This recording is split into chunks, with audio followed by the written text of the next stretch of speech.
राजकुमार कुछ और बड़े हुए, विवाह योग्य। नगर में इसकी चर्चा होने लगी। महाराज दशरथ भी ऐसा ही चाहते थे, अपनी संतानों के लिए सुयोग्य वधुएं। परिजनों में चर्चा पहले से ही हो रही थी। बाद में पुरोहितों को भी इसमें शामिल कर लिया गया।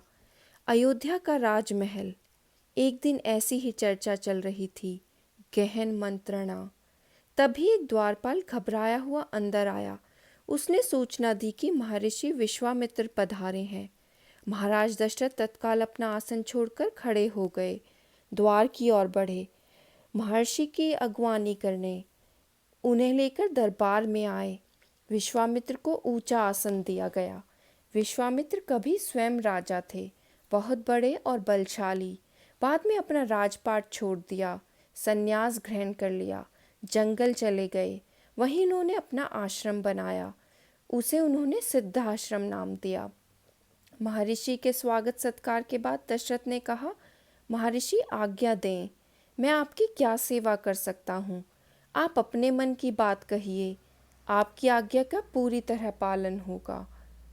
राजन, मैं जो मांगने जा रहा हूँ उसे देना आपके लिए कठिन होगा।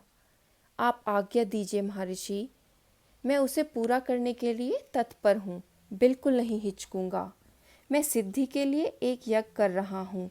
अनुष्ठान लगभग पूरा हो गया है, लेकिन 2 राक्षस उसमें बाधा डाल रहे हैं। मैं जानता हूँ कि उन राक्षसों को केवल एक ही व्यक्ति मार सकता है, वह राम है। आप अपने ज्येष्ठ पुत्र को मुझे दे दें ताकि यज्ञ पूरा हो। विश्वामित्र ने कहा। दशरथ पर जैसे बिजली गिर पड़ी। वह अचकचा गए। उन्हें उम्मीद ही नहीं थी कि मुनिवर उनसे राम को मांग लेंगे, उनके ज्येष्ठ पुत्र, उनके सबसे प्रिय। दशरथ चिंता में पड़ गए। विश्वामित्र दशरथ की दुविधा समझ रहे थे। उन्होंने कहा, मैं राम को केवल कुछ दिनों के लिए मांग रहा हूँ।